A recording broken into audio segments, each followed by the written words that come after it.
Hello and welcome everyone to the Weird Name Pod. I am your host, Bagel Gabe, and today I have with me... Noah. Yeah. Yeah. Noah, yeah, everybody. That's my name. That's my last name and my first name. Man, how you doing, man? I'm good. I'm in my room right now, which is being redone, so it looks like I'm in like like on a film set or something. All the walls are white, but you know, it's light in here, which is nice. Nice, for sure. It is not very light where I am. It just rained very hard, and I was very scared that it was going to continue throughout this podcast, but thankfully it stopped right before. Wow. Because it was extremely loud. It was weird. Wow. We're supposed to be getting rain like in a couple days, so maybe that's the storm that is coming towards us, you know, hitting you first. You never know. Could be. Never know. But yes, today we're essentially going to talk about kind of just whatever. There's not really any plan, but the last time aside of Noah's podcast, the last time we essentially collaborated in a sense was when I interviewed him when he was doing a music project that he's no longer doing. Right. Yes. I'm still doing music, just under a different name. Exactly. Yeah. And different like styles and everything. So, you know. Oh yeah, for sure. Do you want to plug that? Yeah, I could plug it. Yeah, it's right now I'm doing music under the artist name Before Jane, and I have one album out and also an EP, like an acoustic kind of EP. So you could check out that if you like indie rock singer-songwriter stuff, I guess. Very good, very good. Also, there's a different it almost falls under, for me, it sounds similar to what you were doing beforehand, which was like the Christmas EP.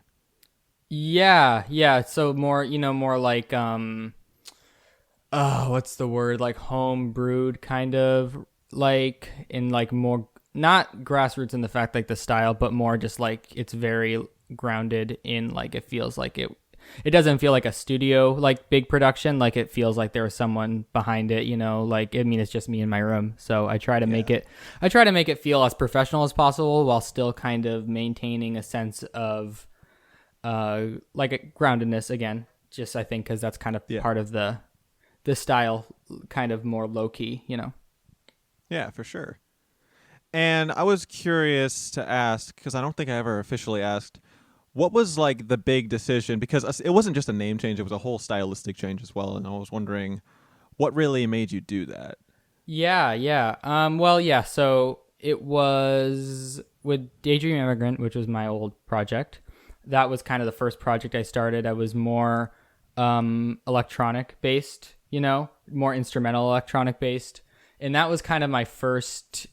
that's what I got into first when I started getting into music production, and that was like that's kind of how I learned everything, through just kind of doing that, you know. It's honestly the easiest style to work with when you're learning how to produce music, because I think there's just so many resources out for it, and it's like the easiest one. Like if you get a loop and then you get like a drum loop and then you kind of do like a synth line over it, it just very It's easy to do that. And also I was just into that music at the time.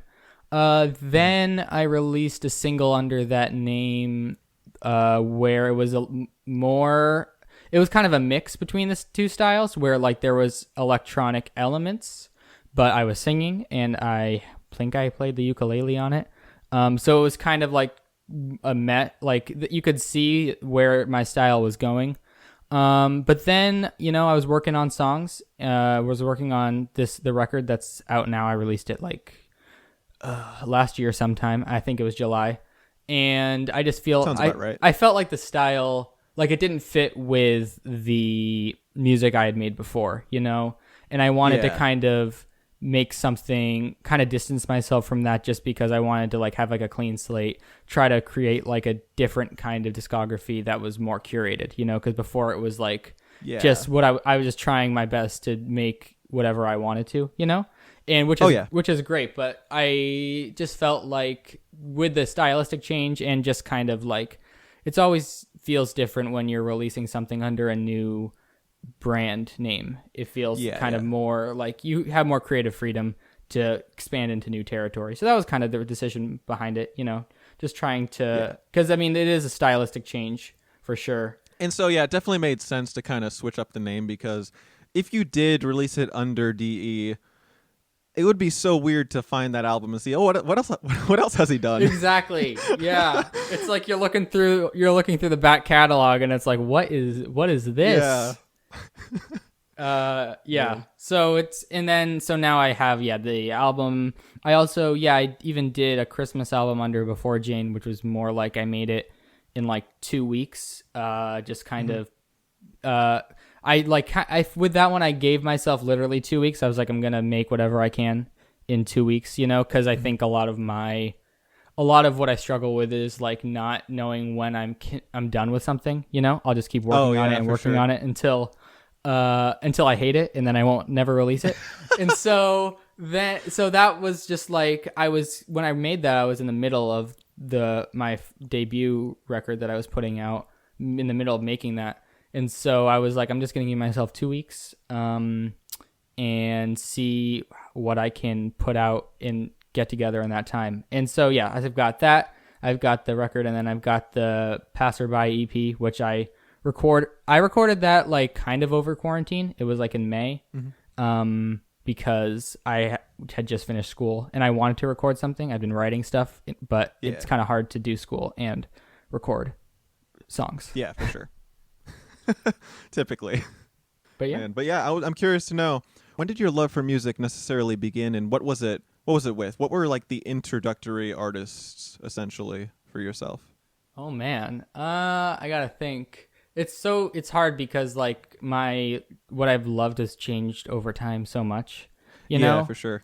I think I grew up in like a pretty evangelical like background, Christian background. And so and it was like early 2000s. So that's right when the more like, I think the best way is just praise music, because it's like they've added drums and like maybe bass, but it's still got the same like core progression, the simple progression, and so but I definitely got into growing up like bands like Reliant K and Switchfoot and stuff. Like those are pretty basic bands to get into when you are growing up in that environment, just because like those are the ones people always point to. But like it definitely grabbed onto a lot of the chord progressions and stuff in that, even though I didn't really know what chord progressions were. But looking back, I can kind of see, like I can look at what I like now and pull comparisons for sure. But then like when I turned 13 or stuff, something around there, I definitely was getting more into like electronic stuff, just because I was really interested in creating music. And so stuff like Daft Punk was big, M83 was big, just a lot of really even more sometimes experimental electronic, but more pop-based electronic. And so that's what I was getting into there. And now, I'm into all different kinds of things. Like I love classic 60s, classic rock, which I think you can see when you pull back to some of the music, like the contemporary Christian music, the more like left field stuff that I was into when I was a kid. They were definitely really inspired by that, I mean, who isn't? And so that kind of, I can see the strands that kind of pull through all the music itself. Very melodic based, very chord progression, harmony based. Like I gotta have a nice build, into a nice structure around the song. And so I think that's kind of the line you can draw. But now I'm really I'll listen to pretty much anything, even if like I don't love everything. I'll give everything a chance, and I can kind of find something I like in most genres. That's a very messy answer, but it's a really weird like journey I've taken through music, like what I'm into, Yeah, for sure. Yeah, for me, I can definitely kind of relate to, like, I think half the time growing up, maybe like, I don't know, 0 to 12 or something like that, it was mainly, half the time it was K-Love. Oh, man. Essentially. And what is it, positive, what is positive encouraging or whatever? What's the catchphrase? Something like that. Yeah. And it's funny, I remember a couple of years ago, because there was like, of course, like a gap of me like not listening to Caleb. Then like a couple years ago, turned it on. It's like, wait, these are the same exact songs. Yeah, it's like did they not add anything new? it's like a nostalgia wave. It's like, is this the throwback week I turned on this Yeah, to? yeah, for real. Oh man. Jeez, but yeah, they also I remember. I'm pretty sure. I don't know if they still have it. They had like a weekly song download. I'm pretty sure, or maybe it was monthly. I don't remember exactly, but yeah, there was some stuff I got into that way. I think the biggest one, my biggest Christian jam as a kid, was "Move" by Mercy Me. Oh, that's a good song. Yeah, Yeah, that's actually not bad. Just that kind of like, it kind of skirts the line between like a Maroon 5 kind of vibe, because you've got a lot of like the rhythmic guitar stuff. So it skirts the line between like pop rock and straight rock. That's kind of what the Christian praise. I feel like that's kind of what the Christian like praise contemporary music is. At least it was. I mean, I'm not sure. Right now, it's probably like hip hop beats. I don't know what it is right now. Maybe, I don't know. Is that what Toby Mac's doing? Is he into trap now? I don't know. I wouldn't be surprised now. That I think it might be a little too early for trap. You got to wait about 5 years till the trend's gone, and then they'll get into it. Oh man, jeez, that's too true. But yeah, so it was essentially that growing up, and then aside of that, it was kind of whatever soundtrack from whatever Disney movies there were, or even Pixar. I remember. I have to find. I'm sure I still have it somewhere, but I had the Toy Story 2 soundtrack on cassette. Wow, that's pretty cool. I would like to listen to the Toy Story 2 soundtrack on cassette right now. Same here, man. It's a great soundtrack. That's fun. I feel like it's funny too, because I feel like most people would think of the first one, but the second one has some jams. There's some great. Randy Newman is killing it. Kills it every time. For sure. Jeez, what American treasure, I guess. I don't know. Like, it's Randy Newman. Right. Well, he is. For sure. Yeah, he's great. I think yeah, he's great on everything except that Chance the Rapper song.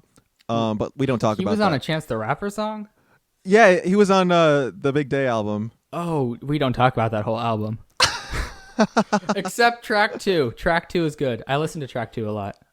Which one is that? Do you remember with the Death Cab for Cutie guy is on there? And I like it too because it's very like simple electronic beat, and it reminds me of the Postal Service, which I love the Postal Service. Interesting. And I don't know. It's a fun beat. It's like a summary song. So that's the one I don't know why I just latched onto that out of like the 25 tracks that are on there.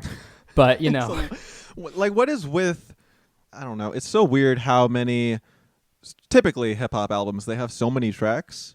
And usually I feel like most of the time when they have that many tracks, it turns out like half or most are bad. I think the only person, I guess, within that realm, even though it's debatable if you would call him hip hop or not, is Post Malone. He pulls it off pretty well, I think. Yeah, he has a lot of. He definitely has a lot of tracks, and then you've got like the deluxe albums, which add another 4, and you're like, oh my gosh. It's kind of. I feel like with the long track list too, it's almost like comes from the mixtape kind of idea, where I feel like some people are just afraid to call their albums mixtapes because that's. Oh, I can see that. That's because it feels maybe like it devalues what their work, but I feel like the mixtape is like a whole nother thing. And I like mixtapes, and I think that if you make a mixtape, just call it that, But yeah, for sure. Because even like Coloring Book he called it mixtape, that The Big Day was technically like he called it his first album, because all the other ones he made he called mixtapes. So I don't know. It feels like sometimes people are just the album kind of idea of an album is. I love albums, but it's almost like getting outdated, where it's like definitely, in the mainstream, people aren't really looking for albums anymore. They're looking for singles, and like you release 5 singles and then you release an album, but it's just really like a couple other songs that are along with the other 8 singles that have already come out. Which I don't know. I found that maybe it's just because I'm old fashioned. Who knows? Maybe I'll get into this someday, but for some reason, it's just I've seen a lot of people release like 7 singles for a 10-track album, and it's like, can you just release the full album? Yeah, it's because hard. because with me, I kind of like to in the case, I like to limit how many songs I hear before a full album, just because I have a lot to experience then, rather than one new song. Exactly. That's what it gets to when it's like the album comes out. You're like, yes, a new album from my favorite artist. But then you realize you've already listened to like 7 of the songs on the album, and there's like 3 new ones. And usually the 3 new ones are like the worst ones because they release the best ones as singles. That was sure. like with the 1975, the new album, the Notes on a Conditional Form. They released like 7 or 8 tracks before that album came out. And I mean, there's 22 tracks on it, I think, but half of them are instrumental. And so you listen and it's like, oh, I love this song. And then it's like, okay, the next song was one I haven't heard before. And then it's an instrumental. And then the next song's a single. And then it's just like, it really makes and then you wait maybe a month and then your idea of the album has kind of improved because it's more of a cohesive thing in your mind. But it makes like the first listening experience kind of disappointing because it's like all these new songs I was looking forward to are definitely not as good as the ones they released. Yeah, definitely. Like, I remember one of the best examples aside of that would be Hayley Williams, who released every song from her 15-track album except for 5. Mm-hmm. And like I listened to like the first EP, and then I was like, okay, I know more after that. But yeah, so just because of the whole rollout process that she went through, even though I didn't listen to like everything, Mm-hmm. it still was like, oh, this is the next EP or whatever. But and I'm only just now getting to the part where it's like, okay, I can see it as one album now rather than like 3-4 EPs tracks together. Yeah. And I think, I mean, it's cool to experiment with different ways to release stuff. It's hard because it's like, I feel like the industry is still pretty stuck in the one way to release stuff. Like, again, with Chance the Rapper's like 24 track out thing. It's like, they're like, we've got to release this as an album. It's the only way it can do well. And it's like, well, I mean, you could probably, if you're going to release it as an album, just cut it down. And if you're not going to release it as an album, just find like a creative way to do it, you know? I mean, that's how Chance the Rapper got popular, was through like free downloads on the internet, you know? And so I think his earlier work was more creatively distributed than just like, here's 22 tracks and you can listen to them all. But do you really want to listen to them all? Because yeah, for real. I think it's funny though, because I feel like he probably, for a debut album, I don't know if that was like his choice or if it was someone else's choice, but I feel like his debut album would have been more fitting if he chose Coloring Book for that. I feel like Coloring Book almost feels like an album to me, you know, like. Yeah, same here. It seems kind of oddly cohesive. Yeah, and I mean, like a mixtape, I feel like should be a little more like abstract feeling, you know, like everything should even more like the Hayley. Like you can get away with it being all over the place, essentially. Right. Which is how the 1975 one felt. Like, it's like there's a country song, and then there's a rock song, and then there's a hip hop song, and it's like, this doesn't feel like an album. This just feels like a playlist, you know? It feels like I shuffled a Spotify playlist. And sometimes with those albums, it feels like they're looking at it like, okay, so we've got our three hip hop songs, and those will be able to go on the hip hop charts. And then we've got our rockish songs here, and then we can get the rock charts over here, get some in some playlists. So it's all about getting on playlists, specifically Spotify playlists, because that's what gets the most plays. You know, it gets you the most exposure. So it feels like that's really what they're just trying to make so many different types of songs so they can get on different playlists, which, I mean, it works, but it doesn't make for a great album.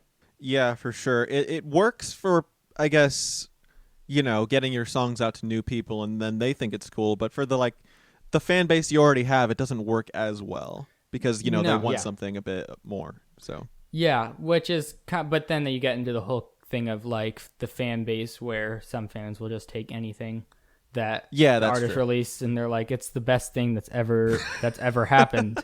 What are you talking about? I love these 5 songs in a row that are like 20 minutes of just electronic beat underneath like a bass line. This is a great album. And it's like, well, no, it's a cool idea maybe for like another album, but it doesn't really fit with the country song that just came. Yeah.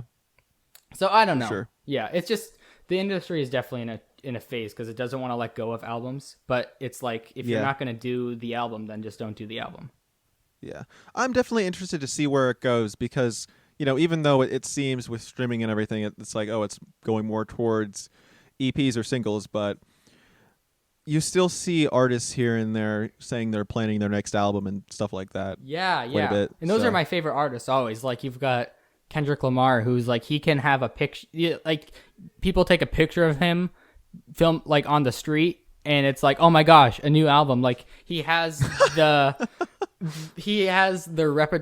reputation of like his albums being a huge event. Like they just redid the Rolling Stones like top 500 albums or whatever, and all three of his like major label albums are on there, and so it's like if you build your career or build your persona off of the album thing, I think it does really work because it just is such a huge hype booster, especially when he like Kendrick Lamar, like you just drop it out of nowhere, like 14 new tracks. Like you wake up one day, it's like, oh my gosh, 14 tracks for my favorite artist, rather than just like, oh, one track is releasing from my favorite artist in 3 weeks, and now I've got to listen to the same 15-second clip in all the ad campaigns, Yeah, for sure. Yeah. I think it depends on how mainstream you are. Like, if you're someone like, I don't know, Drake or heck, actually Taylor Swift, because that's a perfect example for right now, this year, she can get away with dropping a full album and it doing well. Exactly. Because of, how well known she is. But if you're someone smaller, you kind of have to. Exactly. You've got to play the game. Space. Yeah. Yeah, for sure. Because you can't, if you shadow dropping only works if you have a reputation behind you. No pun intended for Taylor definitely. Swift. But yeah, I think just everything right now is really based around just hyping up very small things, even like trailers for movies. There's the teaser. Oh, yeah. There's the teaser for the teaser. And then there's the teaser for the trailer. And then there's the trailer. It's been so weird in recent years when you see a movie trailer and the first 5 seconds of it, it's like, oh, this is the trailer, and then it says trailer starting now. It's oh like, my, wait, what that's was that? so weird. Yes, it's like, wait, why? What's the point? We clicked on this to watch the trailer. Why are you showing a trailer for? I don't get it. You don't need to appeal to us anymore. We have clicked. Yes, we. Gosh, that 5 seconds isn't going to make us more intrigued. Yeah, it's I mean, we're seeing it more now too because movies are gonna they're being pushed back more and more. So like the James Bond, there's been like 3-4 big like trailer drops for that movie. Yeah. Dune had I know Dune had at least like 2 teaser trailers before the trailer, and so like people are hyping up even just the announcement of stuff. It's all about the hype. Definitely. I mean, I guess if it works, but I don't know. It's so odd. What an odd time, honestly. For movies. It's so weird because it works like you said. It's just annoying for the people. Even with like the music, it's annoying for the people that are already on board because it's like exactly. I don't want to have to sit through 2 months of promotion. Like make sure you pre-save my album. Like okay, it's coming out in 2 months. It's like okay, I pre-saved it when you announced it. Yeah, exactly. Yeah. So. Yes. But speaking of music, or actually, you know what? I'm going to go a little, okay, before I get to that. All right. I want to go a little back to the past, or I can't think of the right thing. So that's what I'm saying. Back to the Sure, why not? So essentially, I believe it was okay, I think it was 2016, but when did you get Twitter? 2016 probably, maybe 2015, but early 2016 sounds right to me. Okay, cool. Because I just wanted to bring up exactly how we became friends, which I think it was kind of interesting. Yeah, I don't remember exactly how it happened fully. But I mean, I created the Twitter, I think mostly to promote my music was the main reason. I think I remember that. for sure. It was actually probably like at least a year, maybe a little more before I turned it into just like a personal thing, like a personal account.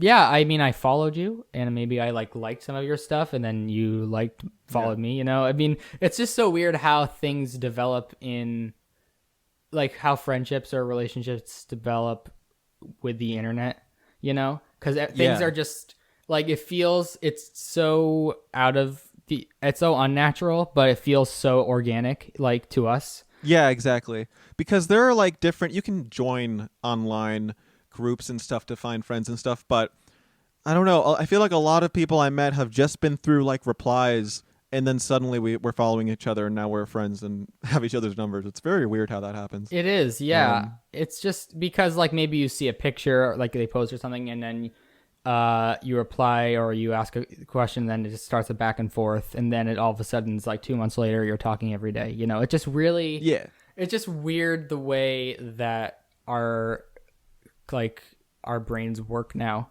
Like how that's like it's been maybe 10, 12, 15 years that this has been possible. What is happening out there? 10, 15 years this has been, and all of a sudden like we're already super acclimated to it. Yeah, for sure. I'm kind of curious. I don't know if I ever asked you, how did you find me? Because I actually remember before I saw you on Twitter, you had you were like commenting on my videos, I remember. Right. I think honestly from YouTube comments, I think it might have been even like Blimey Cow or stuff like that, where like that's what I was assuming. At you least. might have. I think you probably you were usually in the comments, and I mean, your logo was at least I don't know if it's your logo now, but like the Weird Name Productions logo it's very like colorful, and so it's easy. Yeah, that's not my logo now. Okay, it's your face, right? Yeah, now it's just kind of my face and BAGEL GABE. Now it's completely rebranded. So right there, you go. Yeah, but the old logo anyway, like kind of somewhat eye catching. I feel like. Yeah, it was definitely. I mean, it did its job. It got my attention. The logo. Yeah, and I think I didn't really watch the Lego SpongeBob videos much because I just never was a fan of SpongeBob. I just not anything against SpongeBob. I just never watched it really. I like Jimmy Neutron more as a kid. That's what you know. What? Was. That's actually really fair. I rewatched an episode recently, and I was like, "This show is really good." It is a good show. It's like the aside of the animation, which is very dated, it's well put together. Honestly. No, yeah, and I think like all the characters are very like iconic to me. Like you've got Carl with the llama, and you've got Sheen with the. Whatever the action figure guy he likes is, I forgot the name. Ultra Lord. Ultra Lord, yes. Yes. But yeah, I think I was more drawn to like the Q&A stuff that you were doing, Mm-hmm. So, and that was right around the time where you're doing more of that, I think. Mm-hmm. And so, I probably commented on that, I don't know. And then I followed you on Twitter whenever I got a Twitter. Yeah. Yeah, for sure. Actually, I don't even know what you use for YouTube now, but I remember at the time you were commenting, it was under an active channel. Portsmouth School of Education. Yes, you could actually watch some of them now. I think I've taken down some on that channel, but especially like the newer ones you can watch now. I think I stopped making videos there like 2 years ago, but I mean, I was making there was like sketch videos, comedy videos. Yeah. The last series. I think I saw one of them once, and it reminded me of kind of early Blimey Cow, in that kind of format. Yeah, I mean, in the last the thing we ended with, we did like an 8-episode series. It was like a mockumentary style kind of thing. But we had also done like just skits and stuff. It was just it was just fun stuff. Yeah, for sure. And so, that was the channel I was using then. I think. Now, I mean, it was connected to my Gmail, so it might still be have history plays underneath, but I'm pretty sure I comment just as my profile picture now, like me. Yeah. Because not a silhouette of a school. I thought it was because I didn't actually check out the channel back then. I was just kind of confused. It's like, wait, is this a school? Right. On my video. An actual school. Yeah, my videos are being shown in someone's class. Imagine they're like, we're gonna watch how to make a stop motion video now, guys. Oh no, I'm not the person to watch for that. Oh gosh, But yeah, it was interesting because then you eventually I connected the two. I don't think I realized it was the same person before, but eventually I connected the two, and I saw you were replying to some of my tweets, and then at some point I think I probably followed you around the time where I saw that we had kind of common music interests, like specifically 21 Pilots and Justin Bieber, which Oh man. Yeah, of course. which I was like, oh great, finally another guy. Like It was your purpose, uh Oh man. Yeah. I think common interests. I think like I said, I started it early 2016, and that's around when I released like an album underneath that name. And so I was probably heavily promoting that, I don't know. And I know you listened to that probably pretty soon after it was released. And so I think it was around that time we kind of connected fully. Yeah, definitely. Voice crack. Definitely. Yeah, but I'm kind of curious, how did you get into Mr. Biebs? Because, and like also, were you kind of almost judged for it in a way? I feel like, because I remember when I got into him, I was like, I don't know if I can tell people this. I think it was pretty late, Like, I'd obviously heard the hits. You Got Baby, sure. Which is honestly still holds up. I feel like in some degree, they play it I work at a front desk at a gym, and every now and then it will come on, and it's definitely one of the better songs they play there. It's not a very great crop of songs, but it's one of the better ones. Wow. You need to ask them if you can make a playlist. I have, and they've denied it. It's pretty, oh no. It's pretty, honestly, now it's just white noise, because it's like the same kind of backbeat, and it's like the same like 50 songs, and so it's like I've heard after working 3 days in a row, I've heard basically the whole rotation, but that's besides the point. But I think I got into him around purpose, actually, because I really liked that album. I was really into Tropical House, and that was kind of the album that really popularized Tropical House for a few years after that. And so I was really into that album. I still am. I was listening to it today, actually, because I knew we were going to be talking about him. And I was like, I actually listened to, goodness, what? Okay. I listened, not in any particular order. I listened to Believe, both My Worlds. Wow. Journals, and Changes. Look, I was filming a stop motion today. And so I was like, I always listen to music when I do that. And I was like, I'm going to talk to Noah about Justin today. So I'm going to listen to Justin. And then you just kept going, Yeah, I kept going, man. Yeah. And it's so crazy, though, it's so weird when you have a young person who starts making music when they're really young, and then they're still making stuff now, and they sound so incredibly different. Yeah, because it's like you almost capture someone's process or someone's growth in like the public eye, like you see each stage. And there's obviously a lot of negative parts about that, but it's just like this. I feel like he was one of the first where that was a possibility, because he got famous from YouTube. And so it's like he was like, it was a big deal when he was signed, that was like a huge thing. And so even before he was signed to a record label, people were already invested in him as an artist. And then since he's been making music since that time, you get to see kind of the stages of his development, both personally and musically. Which I think also is why, vocally, which is kind of funny. Well, also vocally, which is why believe is like the line where you can hear his old voice, but also hear his new voice. Like sometimes he'll go really high, and it's like I feel like you could do that before, but maybe not anymore. But it's funny just to listen to him. Like it's almost like you're watching or listening to his artistic process or artistic growth. Yeah, for sure. Man, but I literally listened to My World 2.0, and then I was like, okay, I'm gonna go directly from that to Changes. Yeah, and it was like, also by the way, Changes. We can talk about that album if you want, but that album has a great opening track It does. I which listened to it shows today. off his voice wonderfully. So especially going off, his first album and then going to that, it's like, Yeah. oh dang, he done glue up.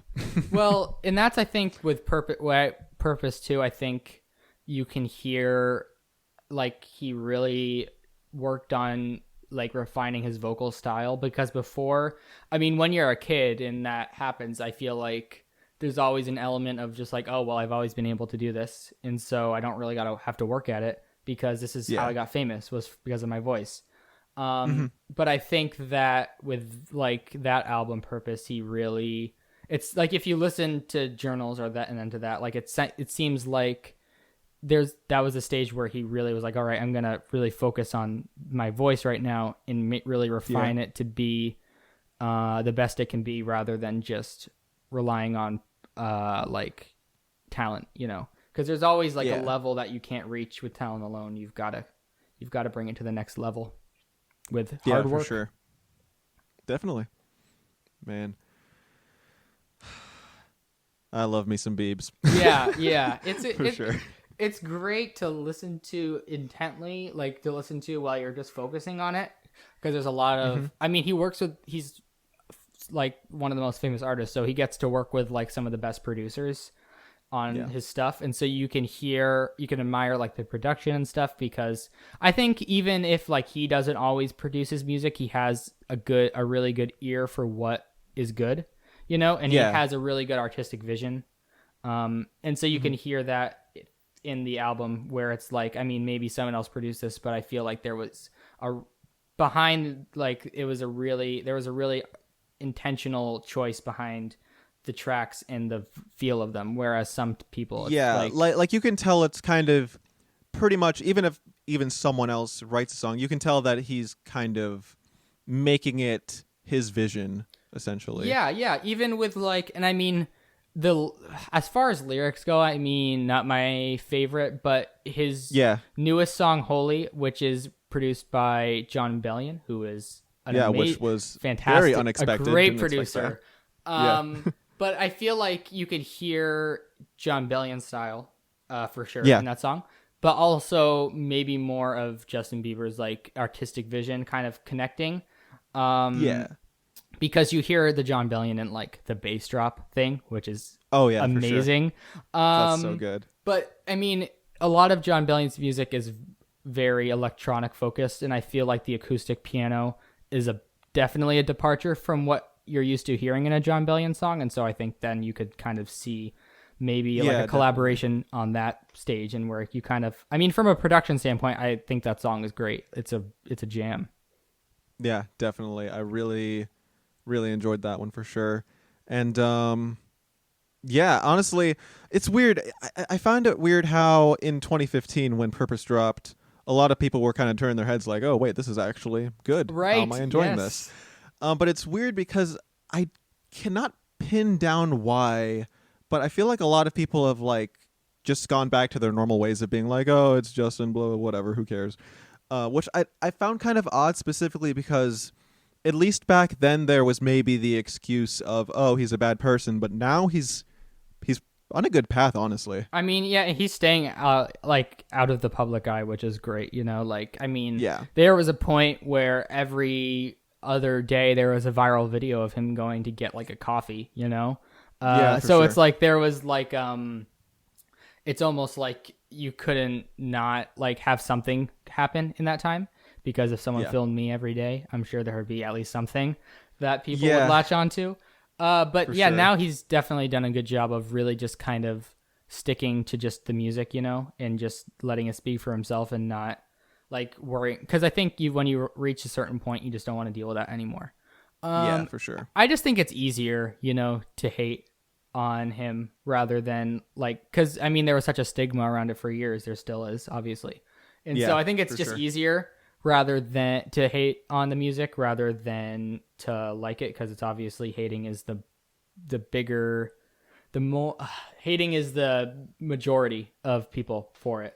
Also, if you make a video hating on something, it's going to get more views than if you were to make a video, liking something, I guess. Yeah. Which is interesting how that works. It's just interesting too, because it's like, I feel like everyone hates on him, but he still gets like millions of plays on his songs. He's still one of like the top artists on Spotify at all times. And so it's like, well, that someone must be listening to this because I mean, someone must like this if he's still like selling platinum. I mean, this summer I think he had a lot of hits from Changes this summer, even though like a lot of people were like, this is like this album, like there's nothing we're really going to take from this. Like there was still like a lot of stuff I was hearing on the radio of that. Like I heard first time I heard Intentions, is that the name of the song? Yeah. I didn't know if it was plural or not. But the first time I heard that, like I knew it was going to be like one of the biggest songs of the year. And I think it's just funny that everyone's like, oh, this is awful, but like time and time again, it's just always like top of the charts, you know? So obviously that's pretty has that power. Yeah. I think we're back to the days where everyone's just a closeted believer. Yes. You know? Oh, I hate this. Streaming it on Spotify. Oh, I hate this as I listen to it in my AirPods. Maybe that's... I like to think... I think it's funny to look at hate comments and think, they're all writing this where they're listening to it. Yeah. This is the worst thing I've ever heard. Like, cause even on YouTube, like the song's playing in the background. Yeah, exactly. It's just, it's funny. Sure. But I'm excited to see, I mean, where he goes next, you know. I'll always listen to the to the new stuff. Like I said, I think he's on a good, like you said, I think he's on a good path. Even musically, like I think, even though I like Purpose more than Changes, I think like it definitely showed a different progression of style to maybe more naturalistic sounding, like more like even like we were saying with my music, like more grounded, you know. You can hear like you can hear him, like it feels like a song, whereas Purpose is great, but a lot of it feels like very calculated, especially towards the end. And so I think you're starting to really be able to hear his voice more, like like figurative voice in the music more than like other people's voices. Yeah, for sure. But yeah, I feel like even if you don't like his music, I feel like you can't even really give him too much flack. I don't know. I never understood people who are like, I think even more specifically now, who are like, oh, I don't like his voice. It's like, what are you talking about? Yeah, like, I mean, he's a really talented vocalist, specifically because, did you watch his YouTube Premium series, by the way? No, I did not. No, okay. I think it's not specific to Premium now, if I'm correct. Ooh, exciting. Might have to check me on that, but yeah, I watched that. It was interesting. There was a scene where he was actually recording a scene. What am I saying? Recording a scene. There was a scene where he was recording a song that a lot of people don't like, which was Yummy. But I think that's while he was song. recording it, it was interesting to see because he kept singing stuff over and over until he thought he got a perfect take. Mm-hmm. Like, it showed on a loop. The beat was on a loop while he was going 50-50, love the way you split it. 50-50, love the way you split it. It was like interesting how much he actually cared that he sounded as good as he could be. Well, yeah, and I mean, there's definitely accusations of like with all pop music now of like over auto tuning, you know? Yeah. And I mean, on the one hand, I think that's ridiculous because auto tuning is just an effect, you know, like you put on a guitar. Yeah, I'm not mad about distortion. There's a weird stigma where it's like, oh, if you're using auto tune, it just means you can't sing and you're trying to sound good. It's really more of a style at this point. No, people that say that don't know how auto tune works. Because if you're a bad singer, you're just gonna sound bad. You've got to sing. You've got to sing at least decently, if not pretty good, to get like to make autotune sound good. Autotune is more just refinements rather than like I sang a G and I was meant to sing a D, so let me just flip that. Like that's not how it works. It's gonna sound awful. And so it's honestly just more. I mean, like pop music is very. It's moving away from it, but still very based in like electronic stuff, and so autotune just blends better with that. You know, I don't want to hear like a really raw vocal performance on Yummy. You know, that's just not gonna work. I don't want to hear Lindsey Buckingham singing that song. Like, no. But yeah, kind of like That might be the worst song on the album, probably, but honestly, I still kind of jam to it. It's not it's a It's good like, TikTok song. It's a great TikTok song. yeah. Every TikTok does a great job with that song. I feel like most people who are into it are they're being a little too overly critical when it's not really supposed to be anything deep at all. Yeah, I think it definitely was a weird choice for a first single, especially because Yeah. like it was his first like original music that wasn't like a collab in a long Yeah. time. I think I saw some people saying that Available should have been the single. Yeah, I think there's a lot of different ones he could have picked. There's quite a few. But yeah, speaking of that song though, I really like the opening, the whatever it was. Maybe it was like a synth or something. It was I don't know. It sounded very there's pretty. a lot. There's just some in that album, especially. There's just some like really fun like background like elements that you can pull from them. Yeah, for sure. Yeah. Supposedly, at least I've heard. I don't know if this is true or not, but supposedly his next album is supposed to be out by the end of the year, which is pretty interesting. I think we're gonna see that a lot more right now. I mean, Taylor Swift already released a full length album, right? Like a year after Lover, Which no one was expecting. Yeah, exactly. I mean, she usually takes at least 2-3 years between records, like most. I mean, sometimes, between 1989 and Reputation, that was like 4 years, I'm pretty sure. So it's not like she had a okay, I'm not gonna make the joke again. It's not like people were expecting that, like she hadn't done that before. And so I think more artists are just gonna be more willing now to just release stuff because they're making stuff now. I mean, they're not touring, they're not doing promotional material, so they can just create. And I think we're just going to be seeing a lot more content, at least from the music side. Like movies and visual media will definitely suffer, but I think musically, like audio wise, I mean, I've seen so many people start podcasts during quarantine and stuff, and so like I just think that kind from an audio standpoint, that kind of content will really kick off in the next few months. If he's going to release it before the end of 2020, that'd be in the next few months. Definitely, I can see that happening. Man, there's been so much good music this year. It's so weird. This has been a great year for music, if nothing else. There's still, let me see. I think there might be, I don't know, 3 or 4 albums I'm still looking forward to. Yeah. And I already started like putting some together, seeing what a potential top 10 could be, and it's like I'm already leaving out like 5 albums that I would want to include. Right. Yeah. It's insane. There's just so much good stuff. I think there's great stuff this year. I think I don't know if it's not really because of the COVID thing, because I think this is too early because there was some stuff before kind of that was made before that. So but even just personally, like so many of my favorite artists have released music this year, but also just like some artists that I wasn't into that I got into from albums. Like there's just been so much good music. I think last year was a bit lacking. There were some great albums, but I definitely you had to search more, I feel like. But this year I feel like there's like every month there's a new album I'm into, which is awesome. Yeah. Can't really complain. Only thing I can complain about is my top 10 being very hard to pin down. Honestly, I wouldn't be surprised. Man. Oh man. I wouldn't be surprised if by the end of the year I was just like, you know what, I'm just going to post a top 20. Yeah, top 20, top 25. Here you go. Take from it what you will. There we go. Because it's not like you want to. It's not like you're not saying, oh, well, 10 isn't as good.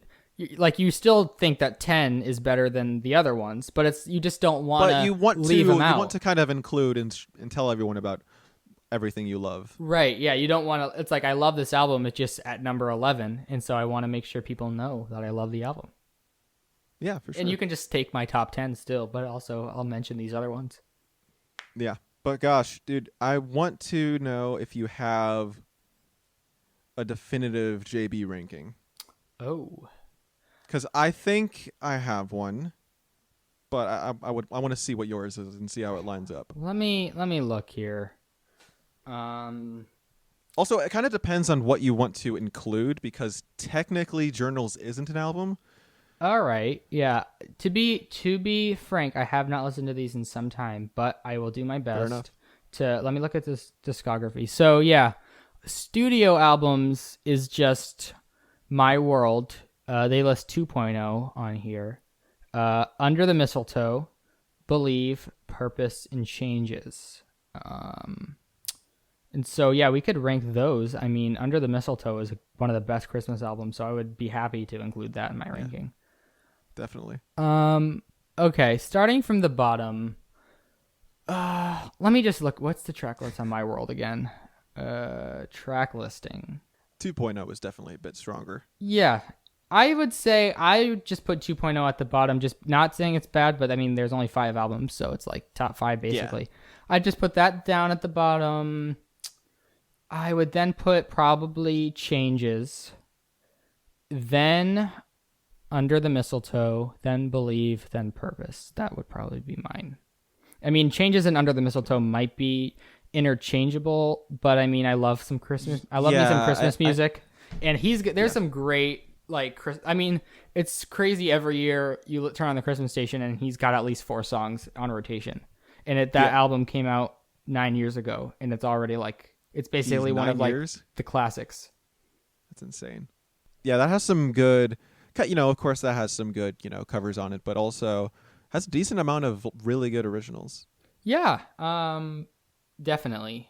The Underneath the Mistletoe, Under the Mistletoe, that's a great song. It's like I feel like that has become almost like one of the modern day Christmas classics, because there's obviously the Burl Ives stuff, the Bing Crosby stuff. Yeah. And then there you get to the level of the 80s, so you've got Last Christmas and you've got Wonderful Christmas Time, so you got just all the 80s ones, and then you've got a very select few from the last 30 years. All I Want for Christmas Is You.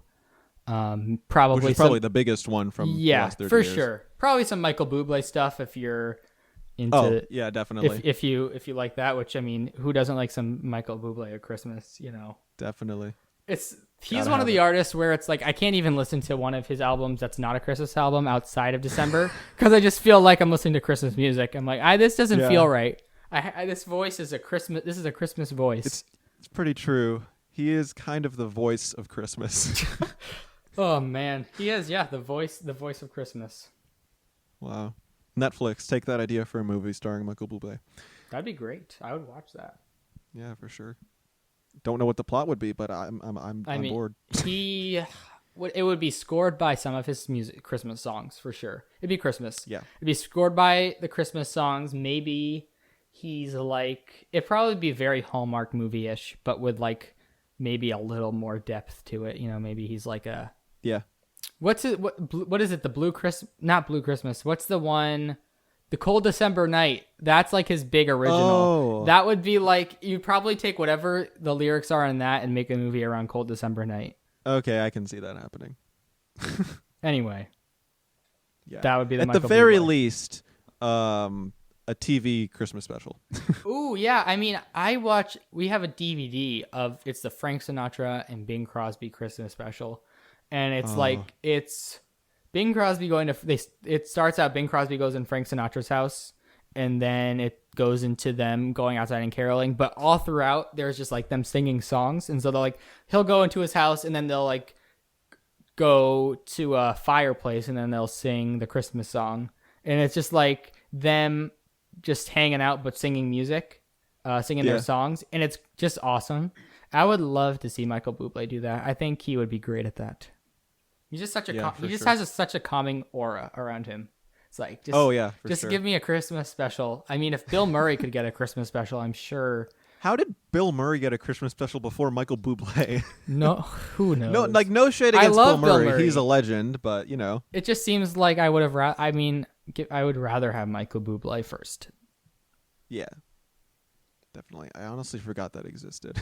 Yes, directed by Sofia Coppola. That's kind of interesting. Out of all people. Well, I mean, I don't know. I mean, was it her? I wonder if it was because it was Netflix. So I wonder if and it's called A Very Merry Christmas. So I'm sure it came about from the pun. They thought of the pun and they're this has got to happen. And so I wonder if they were all right, so we've got the pun. Then we got to get Murray. And then Sofia Coppola worked with him on At that point, I think it was only lost in translation, but now she's working with him on her new movie.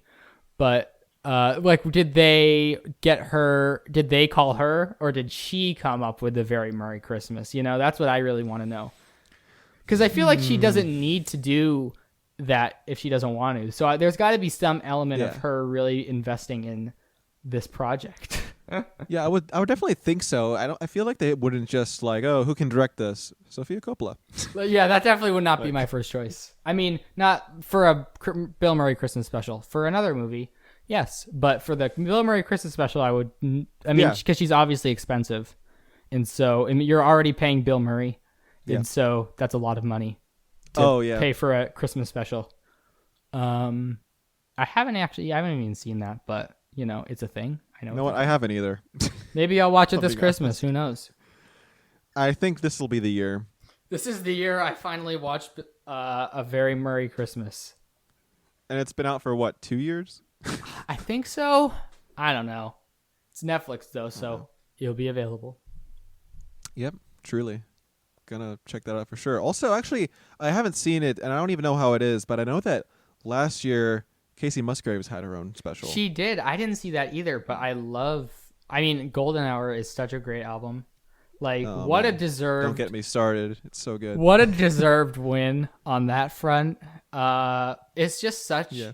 The first time I heard it, because I think I listened to it because it was nominated, And I was like, I'll just listen to all the nominated albums, which honestly, I'm such an Oscar completionist, but I'm not a Grammy completionist because I just feel like they're not as good at picking stuff. Like, there's always like three things that I like they pick, but then everything else is like, did anyone listen to this besides you guys? Like, what is this? Yeah, there's always some weird choices, and then it's either did anyone listen to this, and hey, everyone listened to this, but why didn't you actually put it on there? Right? Yeah, because it's like there's so many albums that people love, but you pick the one that we don't.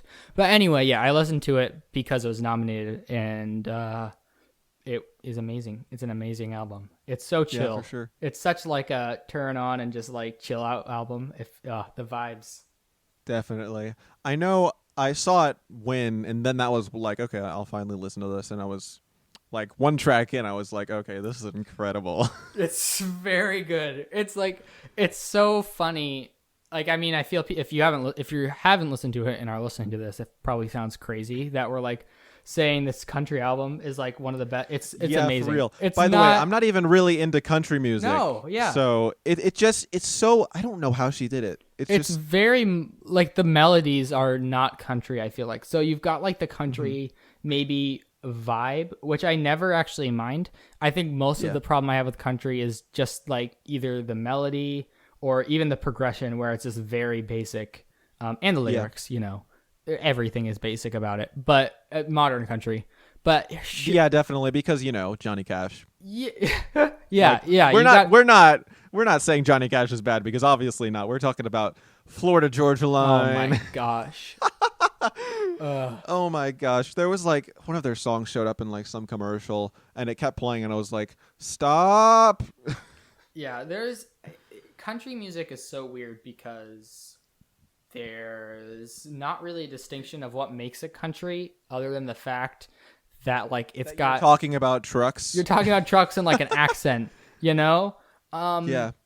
And it's like the country music is very, though, like what's the word I'm looking for? It's very exclusive in the fact, like, so Old Town Road was probably one of the biggest country hits in years. Like it was, I mean, how it was on the charts for like months,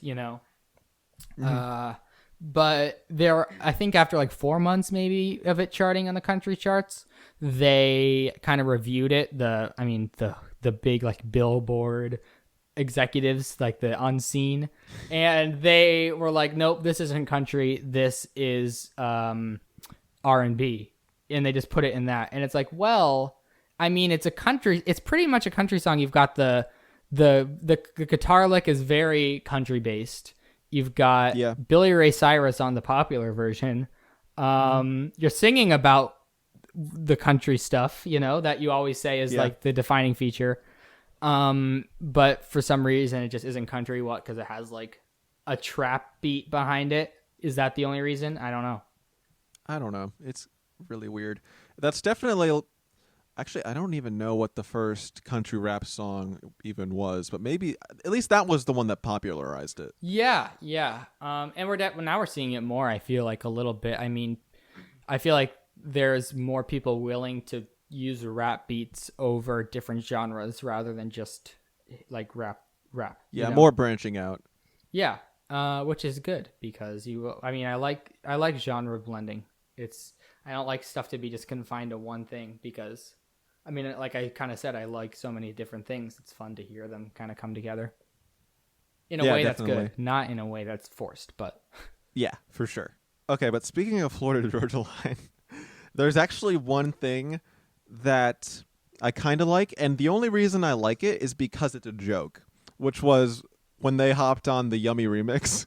oh my word, Did you hear that? I'm pretty sure I did. Yeah.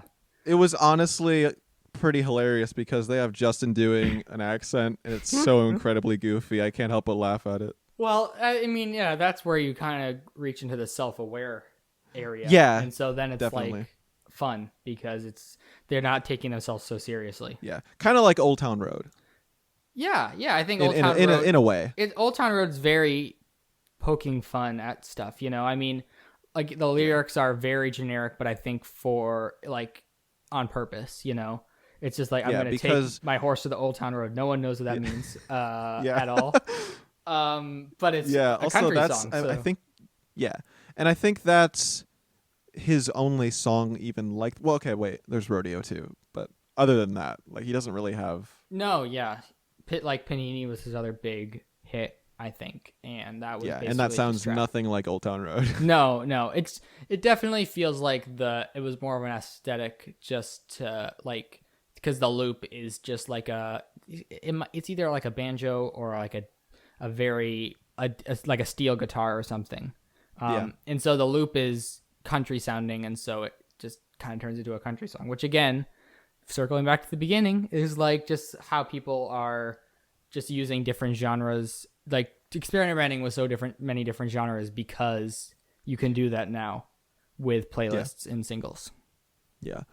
Also, kind of sidetrack, but I feel like Lil Nas X is the only guy that kind of got away with releasing a ton of remixes for his songs and it being not like completely, oh, this is just a marketing move, because it was just, that was a meme in and of itself. Well, yeah, it was a meme.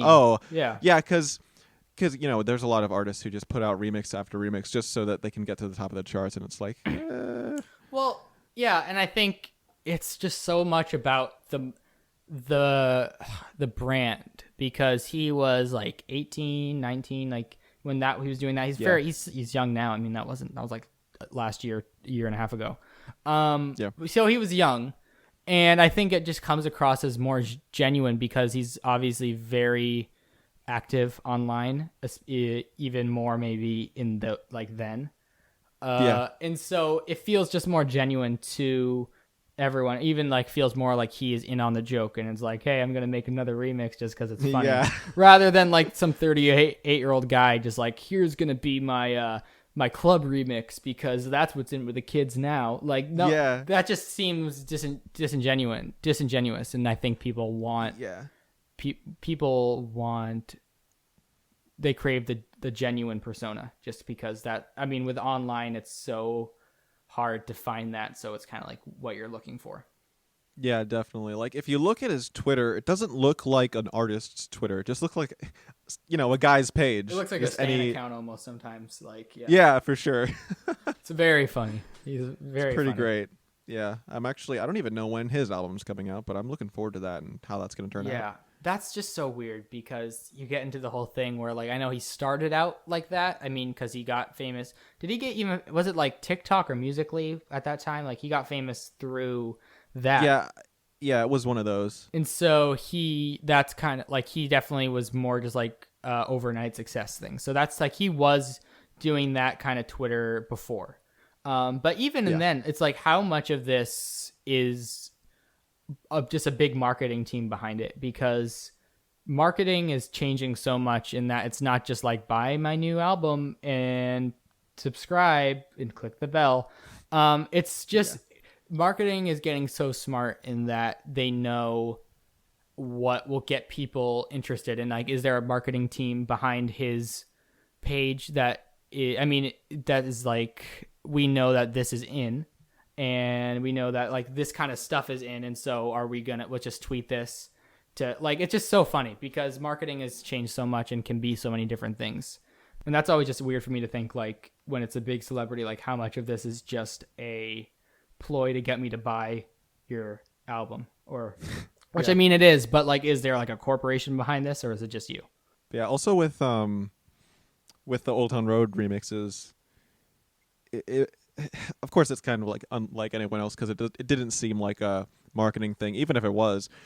But like, he had these artists come on who are you almost wouldn't expect. Like, I think he had like Mason Ramsey on it, who was I forgot blowing up about at the time. Ramsey. Oh my gosh.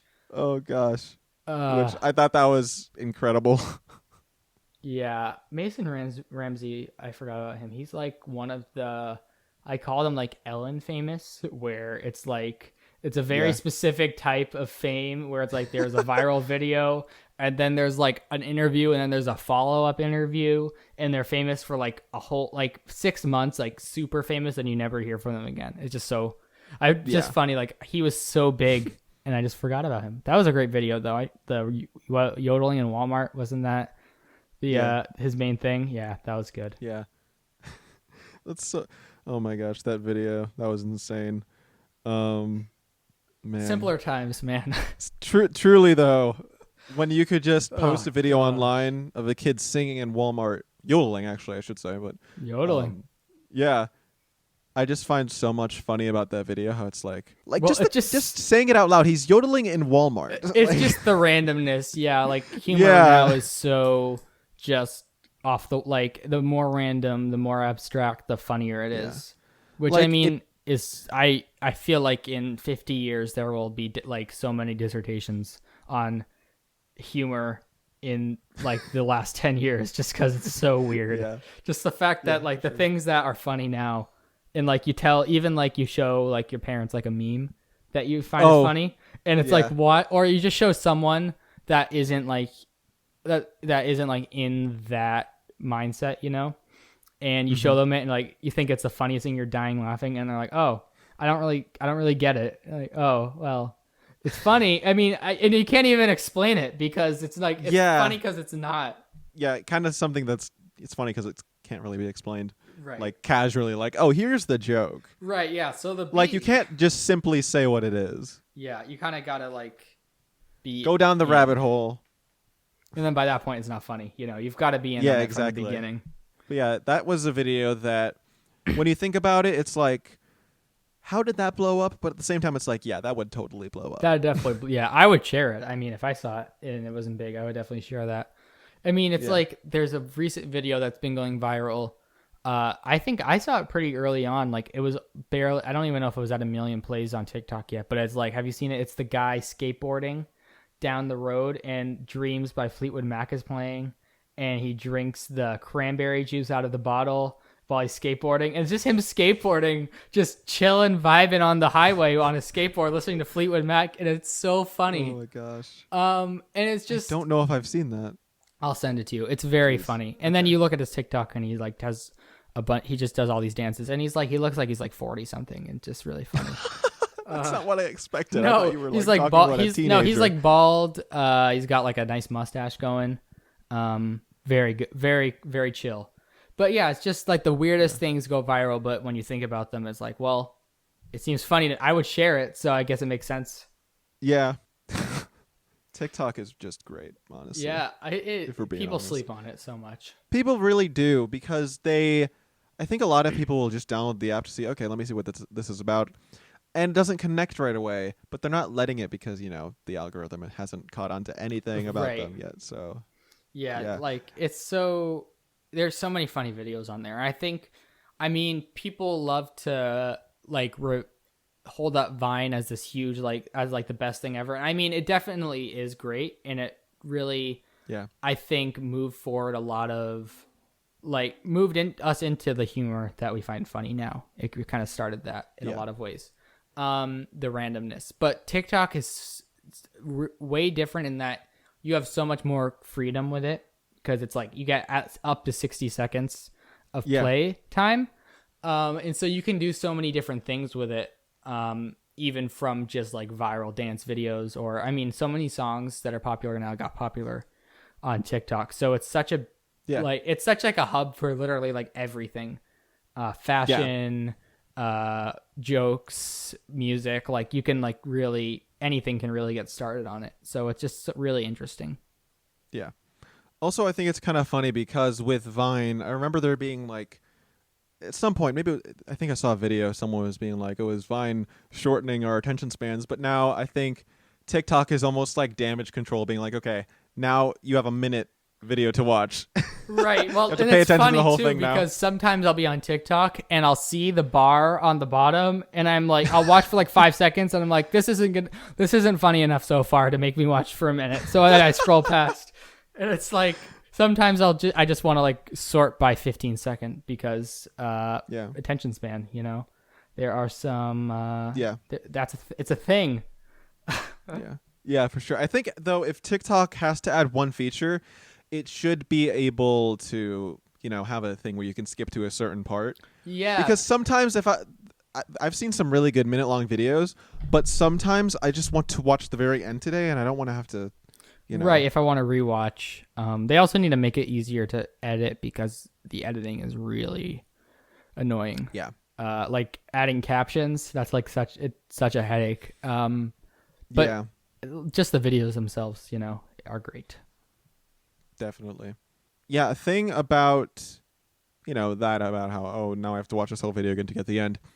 The only way to get to the end, if you did want to, just see the end, which I've done once because it was like, I don't have the patience, I'm just going to do this, is you download the video and then you skip to the end in your camera roll. Yeah. Like, okay, cool. Now I'm just going to delete it. Yeah, exactly. The download feature. I mean, I think it's anything that has a download feature in it is great. Like there's sometimes so many like funny videos people post on Twitter I want to download. And there's no download feature on Twitter. And I think that TikTok having that is great because I mean, it renders it with like the logo and with the handle. And so you don't lose the brand when you download it. But it just makes them so much easier to distribute because, I mean, not everyone's on TikTok, and so you don't always just want to DM on TikTok. Maybe you have a friend that would think it's funny that's not on there, and you just download it and send it through Messenger or just send it in the messages or Instagram even. So I think that is also actually one reason it's huge is because the download thing, it makes it so much easier to share things. Definitely, because sometimes I'll see a video on Instagram or Twitter, and I'm like, how can I share this to people who don't have either? Right. Yes, exactly. It's like, I guess I'll just share the link, but that just seems like then it brings you to the website, the desktop site, and it's just so clunky. Yeah, it's so clunky, honestly. So TikTok, they know what they're doing. They have a good way of doing things at this point in time. Mm-hmm. Indeed. Man, back to a previous thing though, because I just realized you named your top 5, JB. I don't think I did. Oh, so I just wanted to do that real quick. I was like, wait a minute. I should probably say that because people are going to be like, well, what's yours, Gabe? It's too embarrassing. You can't say. Yeah. It's funny, though, because I don't know if there's any, like, other than purpose being number one, I don't know if there's any, like, hot take underneath that. Yeah, but I feel like there's not really, I mean, maybe because I feel like people don't really see him as an artist you rank albums for, but I don't think there's much of a consensus on best albums for him. But I think Purpose at number one will probably be the most likely scenario. Yeah, for sure. I can see that. But okay, let me see. So it's weird that the Christmas album is, one of his studio albums, over something like Journals. Right. Which is because it's like, I don't listen to it unless it's November and December. Right, yeah. So it's like, it's weird to rank among things that aren't Christmas albums.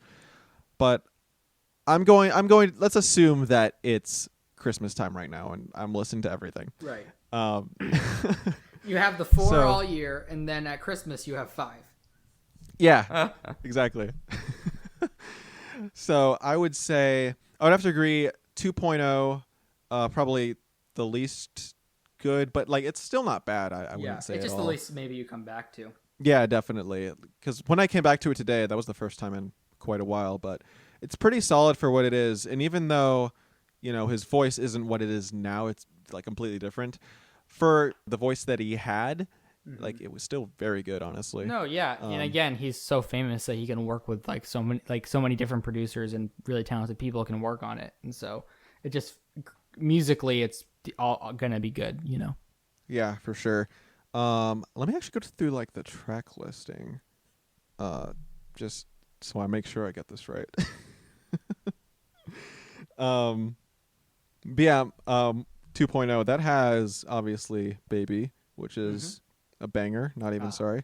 And good. the day that YouTube Rewind passed it in dislikes was one of the happiest days of my life. Yes, I can't believe it. Like, again, there's no reason. Like, he was. It's not like that kind of. I think it just initially got. I don't know. It just became a cool thing to do, and then people were just like, "Oh, let me dislike it and hop on the bandwagon and stuff." Right. But yeah, I don't know. I do like that song. It does hold up in a way. Also, yeah, the rap. It's great. It's like it's almost on the point where it's like so bad that it's like good, It's like I could see that when I was 13. I had my first love. Like, it's just so funny. It's a grown man singing about meeting someone on the playground.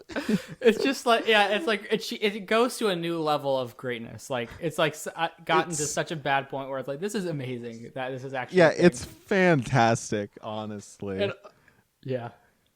But yeah, no Starbucks. The lyrics. so good, man, genius lyrics. But yeah, that's definitely a highlight. Another highlight would have to be a bit more unironic. You Smile, like that's a good jam, honestly. Any comment on that? No, I agree. No? Yeah. Okay. Yeah, that's good. Eeny Meeny, of course. Yeah, that's a good one. I think I even have that one saved because like Spotify changed it where like you can save albums but also songs. So I try to be really careful with the songs, and I have that one I think saved as a song. Yeah. Nice. But yeah, those are probably my favorites from that one. What's next? Oh boy, this is where it gets difficult. Okay, look, I like all these albums. Okay. But next up, maybe this just has to do with the year-round thing, but next up has to be Under the Mistletoe. Yeah. I mean, it's hard because you don't. It's hard to do. do. Yeah. Ask me in a month and a half. Like, well, that's what I was saying. I can see this, and I can see this and the album I'm gonna put above it, switching around potentially. Those are ones that kind of flip flop. But yeah, from that obviously. The only thing I ever get for Christmas is a good one of the good originals, and it has one of my favorite renditions of the Christmas song with Usher. Yeah, that is a good version. I actually like that version. There's some good like the Drummer Boys, one of the popular ones where it's like a lot of ones where it's technically a popular song, but it sounds a lot different. Like it's like huge, it has Busta Rhymes on it. It's like so. It's just so funny that that's a thing. Yeah, that's one that it's like I like it, but kind of in a way because it's funny. I don't know. Well, I like in the writers on Wikipedia it says additional raps written by Justin Bieber and Busta Rhymes. It's like they were in the studio, just like, all right, let's lay down some lyrics here, bro. That's good. Also, Busta Rhymes' verse. I've noticed this before. His verse is literally about. Oh, I'm gonna get to the studio. It's about nothing else but getting to the studio. It's not. It's about like, the okay, Boys. now that you're at the studio, what are you going to rap about, Busta Rhymes? Like, apparently nothing else. Nothing else. He got there. That's all he needed. Yeah, for sure. And then to cap off my favorites, Fa La La, of course, which might be the best song on the album, actually. I think. Yeah, Yeah, that's a good one. it is. That's a good album all around. It's fun, just fun. Yeah. Definitely. And then maybe now we are getting into controversial territory, but then I think I'm gonna go with Believe, which I re-listened to today, and it's still good, but I don't know. Part of it feels like not necessarily in a bad way, but part of it feels almost dated. Well, yeah, and like I feel like it's definitely stuck in like the 2010 Yeah, vibe. yeah, exactly. That's the thing. It's not that that's a bad thing. It's just that It's different. you can tell. Yeah. But it's got some For sure. it's got some good tracks on it. I mean, Boyfriend for a while Yeah. I feel like was one of his most popular songs. Oh yeah, definitely. That's a good one. And shout out to the Buzz Lightyear name drop. It's always a plus. Yeah, and then what else is good on this album? I do like the title track, actually. He's got good title tracks. Yeah, definitely. I think this album actually. Sorry, go ahead. No, I'm just saying. I think he takes advantage of the title. I feel like a lot of artists don't really even do that anymore. And I think it's cool maybe to name your album after like the overall concept. But I think he does a good job of like. I think a big thing used to be that the title track was always like the one people were looking forward to. Yeah, and I think he does a good job of capitalizing on his title track. But continue. Definitely. Yeah, then it has Beauty and a Beat, which is very good, and I had the Just Dance game with that one on it, so that was good. You learned all the moves, Oh yeah, for sure. Every time I hear it, all I think about it is the moves. It's like up, down. Yeah, exactly. And then this album contains actually my favorite song of his, which is "Die in Your Arms." "Die in Your Arms" is a really good song. It's a great so song. Good.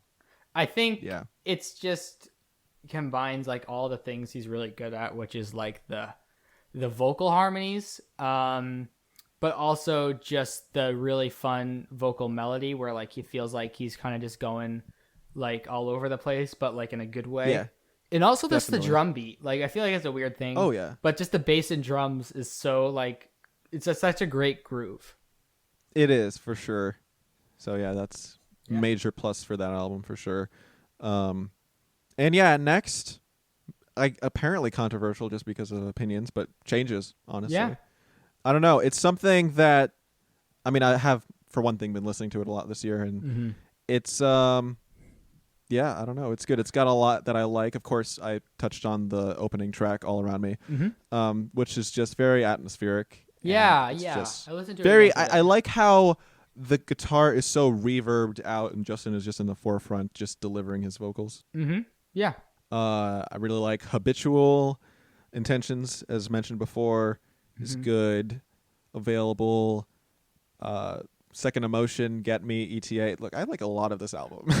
That's What Love was like my favorite song for like a month probably. I used to listen to yeah. That's just that guitar is so good. It's a really great song just because I like how it's just him and the guitar, Yeah, definitely.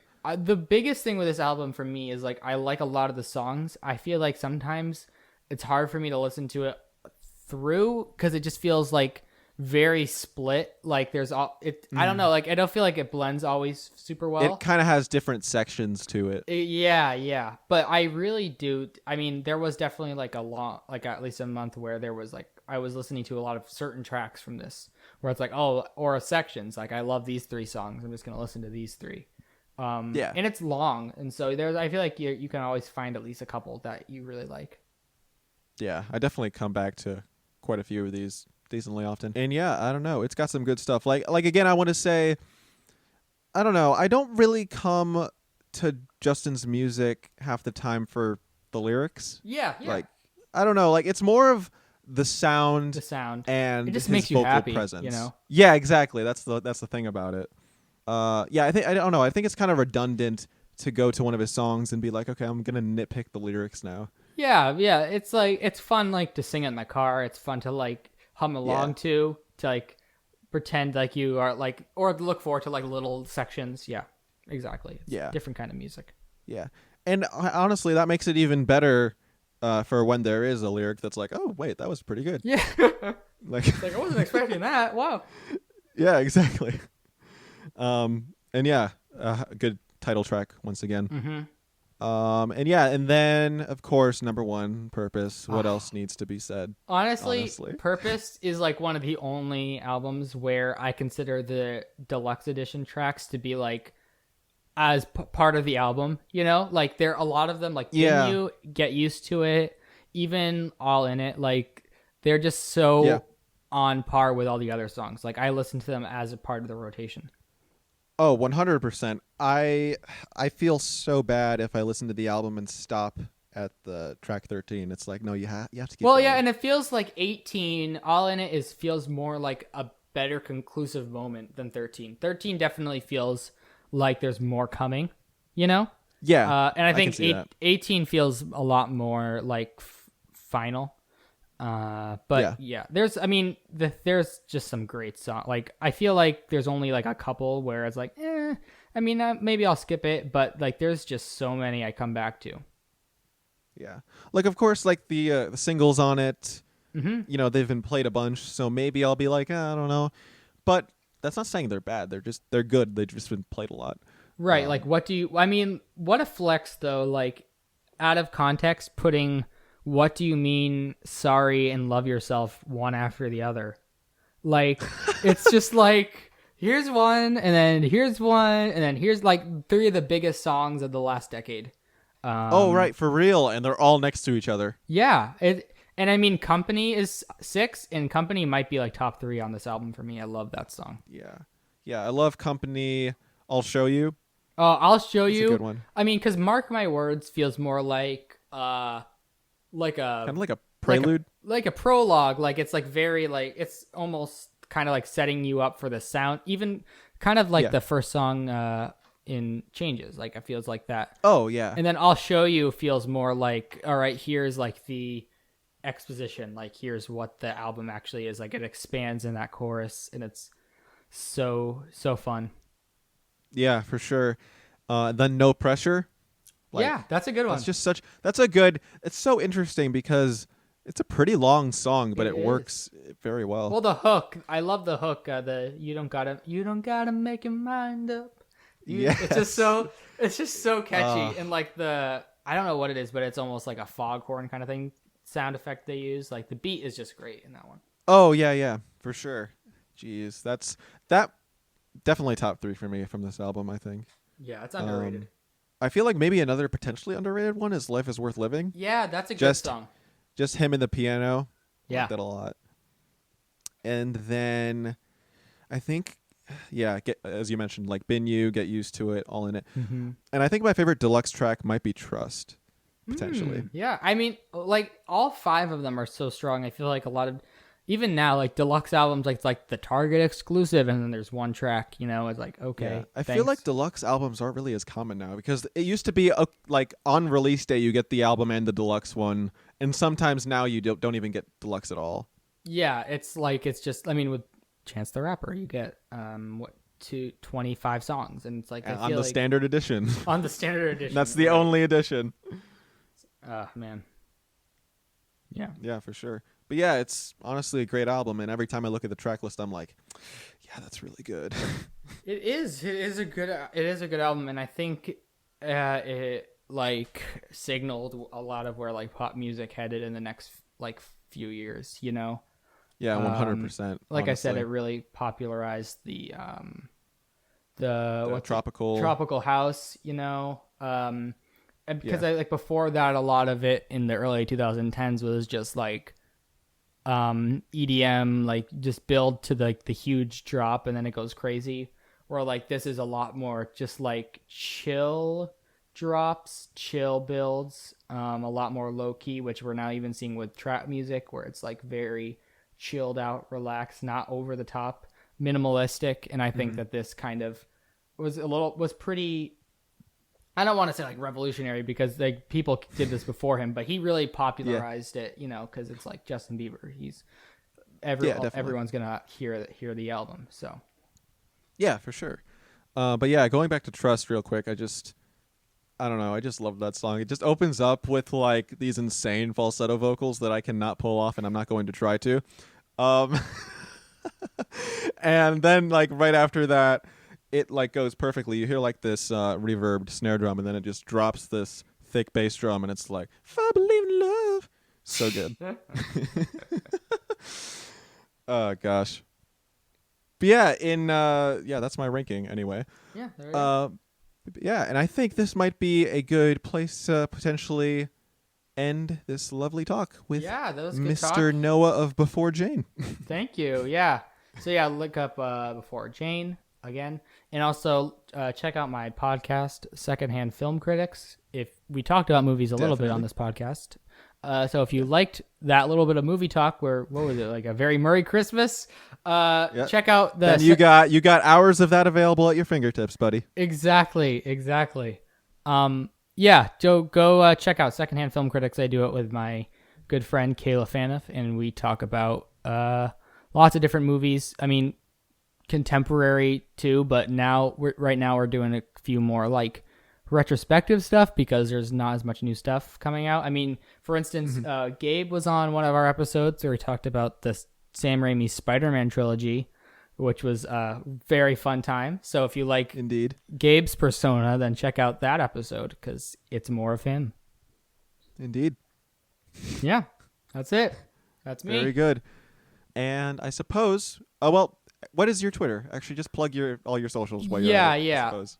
I think everywhere I'm Noah_H, but the underscore you spell out. So it's Noah, write out underscore, and then H. It's very clever. It's kind of clever. It's not really clever, but I like to think it's funny. I'm basically there every Twitter, Instagram, I mean Facebook, but probably you'll just Why do are you Twitter on and Facebook? Instagram, you know. Honestly, I don't even know anymore. I ask myself that every day. It's like, why am I here? Man. Why am I on Facebook? Yep. Yes, that is the episode, everybody.